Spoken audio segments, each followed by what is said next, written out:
খালেদ কাকা আমাদের কাছে একটা অন্যরকম হিরো ছিল, কিন্তু উনার একটা মানে ওই চাপা স্বভাব আছে। আমরা যে খুব বেশি গান নিয়ে ইয়ে করছি তা না, ওই চাচা ভাস্তার সম্পর্কটা ইয়ে ছিল। আর আমি কিন্তু ইন্ডাস্ট্রির সবাই জানে, যারা দেখছে আমি ওরে সারা জীবনই তুমি তুমি করে বলছি, ও আমার সবার সামনে বাজানি করছে, কখনো তরুণ বলেও ডাকেনি। ওনার কণ্ঠটা এমন, যে কোনো গীতিকার শুরু কর বা মিউজিক ডাইরেক্টর ভালো একটা গান করলে ওইটা যদি উনার কণ্ঠে পড়ে, ওইটা তার মিউজিক ক্যারিয়ারে অনেক স্ট্রং প্রোফাইল। এটা খালি আমার সরলতার প্রতিমা বলে না, যে কোনো গানই, মানে প্রিন্স ভাইয়েরও এত সুন্দর সুন্দর গান। আমার মনে হয় যে মানে খালিদের কণ্ঠ না পড়লে এই গানগুলি আর কে গাইতো, এটা একটা চিন্তার বিষয়। ও লাস্টে ওরা যারা ওর সাথে খুব থাকতো, ও কথায় কথায় বলতো চিন্তা করো না, আরো 15-20 বছর বাঁচবো। হ্যাঁ, আর আমি ওরে বলতেছিলাম যে কাকা আমার কিন্তু বয়স হয়েছে, তার মানে তোমারও বয়স হয়েছে। না, তোমার বয়স হয়েছে, আমার বয়স হয়নি। তা আমরা যে লাস্ট যে আড্ডাটা ওর মানে ফ্ল্যাটে দিতেছিলাম, তখন আসলে ও নিজে চাচ্ছিল নিজে কিছু গান প্রডিউস করতে বা লেভেলের সাথে। তখন তো আমি আসলে কোনো প্রফেশনাল লিরিসিস্ট বা কম্পোজার না যে কথা সুর খুব বুঝে করি, কিন্তু আমি যেটা হইলো যে এরপরে এই একটা দুটো গানের পরে মাসু ভাই কোনোদিন গান শুনে আর রেকর্ডিংয়ের কজ দেয়নি। আমরা সাউন্ড গার্ডেনে শুরু করলাম, আর আমি এলিফ্যান্ট রোডের ছেলে, সাউন্ড গার্ডেনে আমার লেখা ও সুরের জন্য অনেক আসা যাওয়া ছিল, কিন্তু আমি বুঝতাম যে এইখানে একটা গান নামানো একটা বিরাট ব্যাপার। সেই পুরো টাকাটা কিন্তু মাসু ভাই দিল।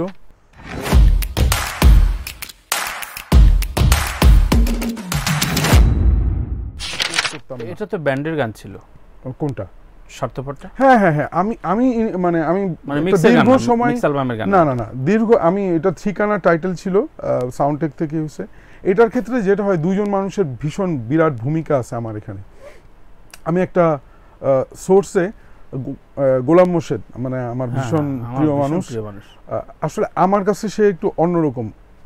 কোনো একটা মাধ্যমে ইজাজ খান স্বপন এবং মানে আমি মাসু ভাই রাখি, মাসু ভাইয়ের বলেই আমার জন্য কমফোর্টেবল। স্বপন ভাই আর মাসু ভাই আমাদের এই গানগুলি শোনার একটা ওনাকে শোনানোর ইন্ডিভিজুয়াল একটা সুযোগ হয়। তখন স্বপন ভাই মিউজিক প্লাস অনুষ্ঠানটা করে? না, মিউজিক প্লাস না, তারও আগের। আচ্ছা, তারও আগের। তো স্বপন ভাই মাসু ভাইয়ের সাথে আমার ইন্ট্রোডিউস করাইলো, মাসু ভাই মানে যাতায়াত বাড়লো। তো উনি আমার লেখা সুর শুনতে চাইলো, তা আমি স্বার্থপরটা ওনাকে শোনাইলাম, আর চাইলে তুমিটাই শোনাইলাম। তখন আমি এই দুটা গান খুব বেশি বাইরে যেখানে সেখানে বসে করি, অন্য গান থাকলেও এই দুইটাই করি। তা মাসু ভাই আমাদের বললো যে, মানে আমাকে ব্যক্তিগতভাবে বললো যে যদি আমি ফিনান্সিয়াল পার্টটা সাপোর্ট করি, তোমরা পারবা? আমরা আমাদের তো অনেক গান আছে, কারণ আমার তখন আসলে বিক্রির জন্য গান রেডি হচ্ছে, আর আমার যেটা ভালো লাগে ওটা আমি আমার ব্যান্ডের থলিতে ভরি। আমার মানে আমাদের যদি ঠিকানা অ্যালবামটা আমার গানগুলি কেউ শুনে দেখবে যে আমরা folk, rock and roll, metal বলে, স্বার্থপর স্যাড রোমান্টিক যেটা, ব্যালেড বলে, কান্ট্রি বলে, আমরা কিন্তু আমি মানে তখন আমার মাথায় ছিল যে, আর প্রথম ক্যাসেটটা সবারই ভালো হয়। এইটা মানে আমার যেটা হয়েছে যে, তখন তো আমি আসলে কোনো প্রফেশনাল লিরিসিস্ট বা কম্পোজার না যে কথা সুর খুব বুঝে করি, কিন্তু আমি যেটা হইলো যে এরপরে এই একটা দুটো গানের পরে মাসু ভাই কোনোদিন গান শুনে আর রেকর্ডিংয়ের কজ দেয়নি। আমরা সাউন্ড গার্ডেনে শুরু করলাম, আর আমি এলিফ্যান্ট রোডের ছেলে, সাউন্ড গার্ডেনে আমার লেখা ও সুরের জন্য অনেক আসা যাওয়া ছিল, কিন্তু আমি বুঝতাম যে এইখানে একটা গান নামানো একটা বিরাট ব্যাপার। সেই পুরো টাকাটা কিন্তু মাসু ভাই দিল, এবং মাসু ভাই পাশাপাশি বিতৃষ্ণা জীবনে আমার অ্যালবামটা পাশাপাশি চলতে থাকলো উনার। এবং একটা অদ্ভুত ব্যাপার, উনি এত বড় একটা গীতিকার, আমি কিন্তু ওইখানে আমার কোনো একটা গান উনার লিরিক্সে আমি করি নাই। উনি আমাকে মানে এটা আমার জীবনের একটা মানে অনেক বড় পাওয়া, এবং উনি অনেক বড় মনের মানুষ। উনি একবারও আমার বলে নাই যে আমার একটা গান তো তোমরা তোমাদের লাইন আপে করতে পারো, কারণ উনি তো প্রডিউস করতেছে, টাকাটাই তো রেকর্ডিং এর উনার, কিন্তু টাকাটা দিল সেটার রিটার্ন ব্যাক না। সেইটার একটা ঘটনা হচ্ছে বিতৃষ্ণা জীবনে আমার এবং ট্র্যাপের ঠিকানা, এই দুইটা অ্যালবাম সাউন্ডটেকের বাবুল ভাই একসাথে নিলেন। তা এইটা হলো আমার জন্য অনেক আনন্দের যে উনি যেটা আউটপুটটা দিছিল ওইটার মানে আমাদের জন্য যেটা আউটপুট ছিল, উনি আবার ওই আউটপুটটা কিন্তু মানে ফ্রম সাউন্ডটেক পাইলো। তখন যে সিনারিও ছিল যে কারণ এই পাশ থেকে বাউল ভাইদের সাথে আমাদের তখন কথা হচ্ছিল যে একটা বড় বাজেটে অ্যালবাম করতেছি। পৃথিবী জীবনে কিন্তু খুব বিগ বাজেট ছিল। আর ওইখানে আমাদের ব্যান্ডটা আমাদের গানটাও এরকম ছিল যে একসাথে দুইটা ইয়ে নেবে। তো দেখা গেল যে ওই আর আমাদের তো অনেক মানে 95 থেকে 98 পর্যন্ত রেকর্ডিং এর একটু একটু করে কাজ আগানো হয়েছে, কিন্তু আসল ব্যাকআপটা মাসু ভাই দিছে। সো গান মুখে মুখে ফিরলো একটু দেরিতেই। স্বার্থপর গানটা অলমোস্ট খুব ম্যাসিভ হিট হয়েছে বলে একটু সময় নিছে। আমি ম্যাসিভ হিট বলি না, আমি একটা জিনিস মনে করি যে একটা দলের একটা মানে তাদের নিজস্ব স্টাইল, যেহেতু আমি মনে করি যে কথা ও সুর যেহেতু পুরাপুরি মানে আমার কণ্ঠেরগুলি সব আমারই ছিল, তাহলে আমার একটা নিজস্বতা ছাপ তো এখানে আছে। কিন্তু আমার প্রশ্ন হচ্ছে অন্য সময় ওই সময় ব্যান্ডের গান হিট হওয়া তো অনেক বড় ব্যাপার। অগণিত ব্যান্ডের অ্যালবাম বেরোচ্ছে, গান বেরোচ্ছে না, খুব খুব কম। মানে নতুন ব্যান্ডের গান কিন্তু খুব বেশি ফিনান্সিয়ালি কারণে মানে বের করতে পারতেছিল না, ব্যান্ড ছিল।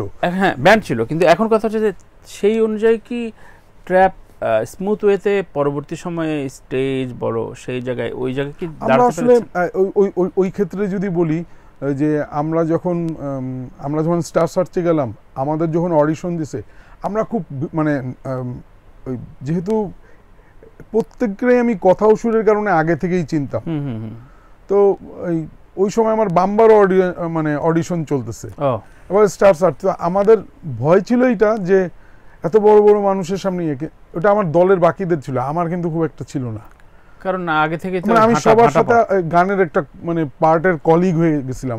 সব আমাকে ভালোবাসতো, আমার সামনে যারা জাজ ছিল ইন্টারেস্টিং, আমার যে যারা যারা ছিলেন তার মধ্যে মাত্র একজন বাদে ফান্টি ভাই বাদে আর সবাই আমার কথা শুনে তখন গান গায়ে ফেলছে। তো আমি কিভাবে গান করি, আমার কি মুড, এই উনি যখন কোশ্চেন করছে আমি যে যেভাবে আপনারটা করছি সেইভাবেই আমারটা আমি করি। কিন্তু আমি যেটা মনে করি যে এই স্বপন ভাই আর মাসু ভাইয়ের একটা বিরাট অবদান আছে আমাদের প্রকাশ করার যে একটা সহজ পথ হয়ে যাওয়া। কারণ আমরা যখন আগাচ্ছিলাম আমি একমাত্র বুঝতাম যে স্টুডিও ব্যাপারটা কি এবং এটা কত এক্সপেন্সিভ লোক নিয়ে হচ্ছে।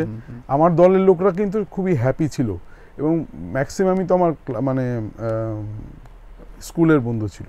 রাইট, এবং এই সাপোর্ট সিস্টেমটা খুব খুব মানে কাজের, খুবই কাজের। ওই সময় মানে এরকম প্রমোটার কিন্তু আসলে ওই যে মানে একটা ব্যাপার ছিল না যে বড় লোকের পোলাপান গান করতে পারে, আমরা কিন্তু আসলে সেই তকমাটায় ছিলাম না। আমরা আসলেই মানে গান অ্যাকুস্টিক গিবসন দিয়ে শুনে রিলিজের পর ফেম ক্যারির ঘটনাটা কেমন ছিল? ফেম আসলে আমার এখন পর্যন্ত আমি অটোগ্রাফ নেওয়ার ব্যাপারটা কেমন ছিল, মানে লোকজন চিনলো কিভাবে, বুঝলেন যে না গানটার একটা উত্তাপ ছড়াচ্ছে?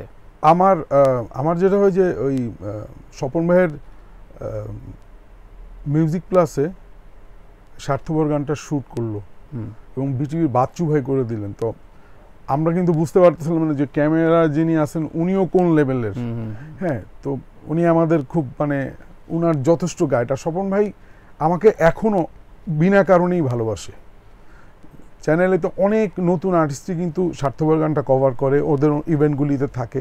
সেটার একটা বিশেষ কারণ হচ্ছে স্বপন ভাইও গানটা খুব পছন্দ করে এবং ওনার ভালো মানে লাস্ট যে ইভেন্ট হয়েছে সেখানেও কিন্তু এইটা আমার কাছে মনে হয় যে এইটাও কিন্তু একটা বিরাট পাওয়া যায়। আমার কোনো মৌলিক গান আর একটা শিল্পী গায়ে মনে করে ভালো হবে তার একটা প্ল্যাটফর্মে ইয়ে।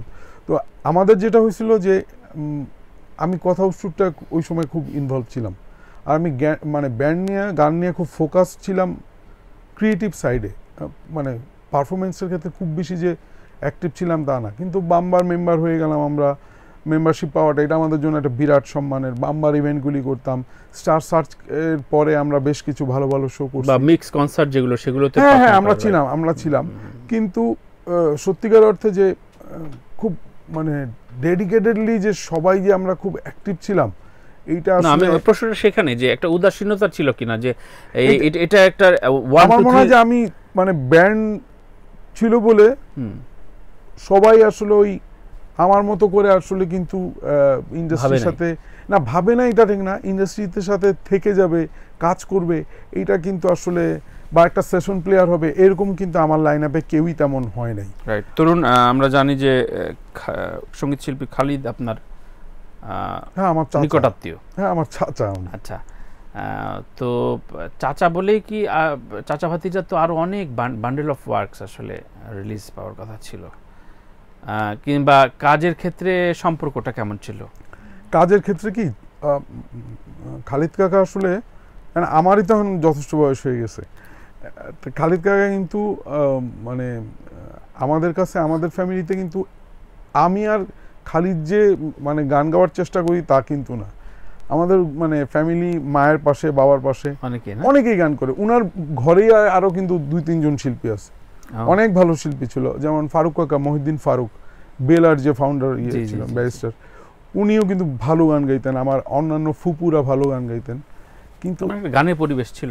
হ্যাঁ হ্যাঁ হ্যাঁ, আমাদের আমাদের আমাদের মানে পরিবারে ধর্মীয় চর্চার যার যেমন আছে, গানেরও ভালো লাগা, মানে গান কেউ যদি নাও গাইতে পারে তাও সে যথেষ্ট। আমি আমার দাদি বাবা এদের কাছ থেকেই সতীনাথ হেমন্ত ভালো গান শুনছি, শ্যামল মিত্র, মানে মান্না দে, যা শোনার হিন্দি, মুকেশ, মানে আমি বিটেলস, ওয়ার্ল্ড মিউজিক শোনা, এগুলি আমার চাচা বা আমাদের বাসায় এই জিনিসটা ছিল। তো খালিদ কাকা ছিল আধুনিক আমাদের কাছে, তো একটা হিরো হিরো ছিল, মানে চাচা হইলেও।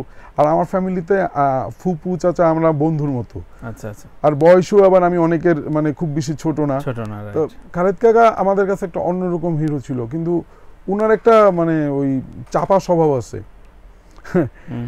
বলবে তো বলবে না, না মানে আমরা যে খুব বেশি গান নিয়ে ইয়ে করছি তা না, ওই চাচা ভাস্তার সম্পর্কটা ইয়ে ছিল। আর আমি কিন্তু ইন্ডাস্ট্রি সবাই জানে, যারা দেখছে, আমি ওরে সারা জীবনই তুমি তুমি করে বলছি, ও আমারে সবার সামনে বাজানি করছে, কখনো তরুণ বলেও ডাকে নেই। আমার যে লাস্ট আমাদের নতুন কাজ নিয়ে কথা হচ্ছিল, বা আমার মেসেঞ্জার মানে হোয়াটসঅ্যাপে বা যে SMS গুলো, ওইখানেও কিন্তু লেখাই যে আব্বা বা বাজান, এমনি করেই বলা। তো উনার সাথে কাজ করব এইটা কিন্তু কখনো ভাবি নাই। কারণ মানে আমরা স্কুলে পড়া অবস্থায় উনি সারা বাংলাদেশ ওনার কণ্ঠ দিয়ে জয় করে রাখছিল। কিন্তু আমার সৌভাগ্য যে অনেকের কথা উসুর করতে করতে দেখা গেল যে উনারও সাথেও বেশ কিছুই কাজ হয়েছে। একদমই, মানে সেটা তো ল্যান্ডমার্ক কাজ, তো একটা দুইটা তো বিশাল পর্যায়ে। হ্যাঁ, আর একটা আর্টিস্ট মানে উনি এমন যে ওনার কণ্ঠটা এমন, যে কোনো গীতিকার শুরু কর বা মিউজিক ডাইরেক্টর ভালো একটা গান করলে ওইটা যদি উনার কণ্ঠে পড়ে, ওইটা তার মিউজিক ক্যারিয়ারে অনেক স্ট্রং প্রোফাইল। এটা খালি আমার সরলতার প্রতিমা বলে না, যে কোনো গানই, মানে প্রিন্স ভাইয়েরও এত সুন্দর সুন্দর গান। আমার মনে হয় যে মানে খালিদের কণ্ঠ না পড়লে এই গানগুলি আর কে গাইতো, এটা একটা চিন্তার বিষয়। এটা একটা গুড কোশ্চেন। হ্যাঁ, কে ওই এই মেলোডিটা এখন পর্যন্ত কেউ ক্যারি করে কিনা এটা ভাবলেই বোঝা যাবে। তখন ওই চয়েস ছিল না। আর উনি কিন্তু, আমার ব্যক্তিগত ধারণা, আমি লিসনার হিসেবে মনে করি, প্রচুর গানের ধরন চেঞ্জ হয়েছে বাংলাদেশে, সারা দুনিয়ার মতোই। কিন্তু উনার মেলোডির সাথে কিন্তু মানে ওই 10টা গানের মধ্যে উনারটা উনার মতোই আজীবন শুনে গেছে। উনি যে সময়ের সাথে গানের মানে প্যাটার্ন চেঞ্জ করছে, গায়কই চেঞ্জ না, অনেক শিল্পী করেছে, কিন্তু উনি ওর মধ্যে প্রয়োজন পড়ে নাই। এই মেলোডিটা আর কেউ আসলে খুব একটা ক্যারি করতে পারেনি। এমনিতে বুঝলাম যে রেকর্ডিং হয়তো কম করা হয়েছে, বা একটা সরলতা প্রতিমা করলে আসলে 1000টা গান করার সমান হয়ে যায়। কিন্তু আড্ডায় আলাপে আড্ডা কিন্তু বন্ধুর মতোই দিছি। লাস্ট যে আড্ডা দিছি, সে মানে ও লাস্টে ওরা যারা ওর সাথে খুব থাকতো, ও কথায় কথায় বলতো, চিন্তা করো না, আরো 15-20 বছর বাঁচবো। হ্যাঁ, আর আমি ওরে বলতেছিলাম যে কাকা আমার কিন্তু বয়স হয়েছে, তার মানে তোমারও বয়স হয়েছে। না, তোমার বয়স হয়েছে, আমার বয়স হয়নি। তা আমরা যে লাস্ট যে আড্ডাটা ওর মানে ফ্ল্যাটে দিতেছিলাম, তখন আসলে ও নিজে চাচ্ছিল নিজে কিছু গান প্রডিউস করতে বা লেভেলের সাথে ইয়ে করতে, অনেকখানি আগায়ও গেছিল, বাট আসলে সত্যি দুঃখজনক।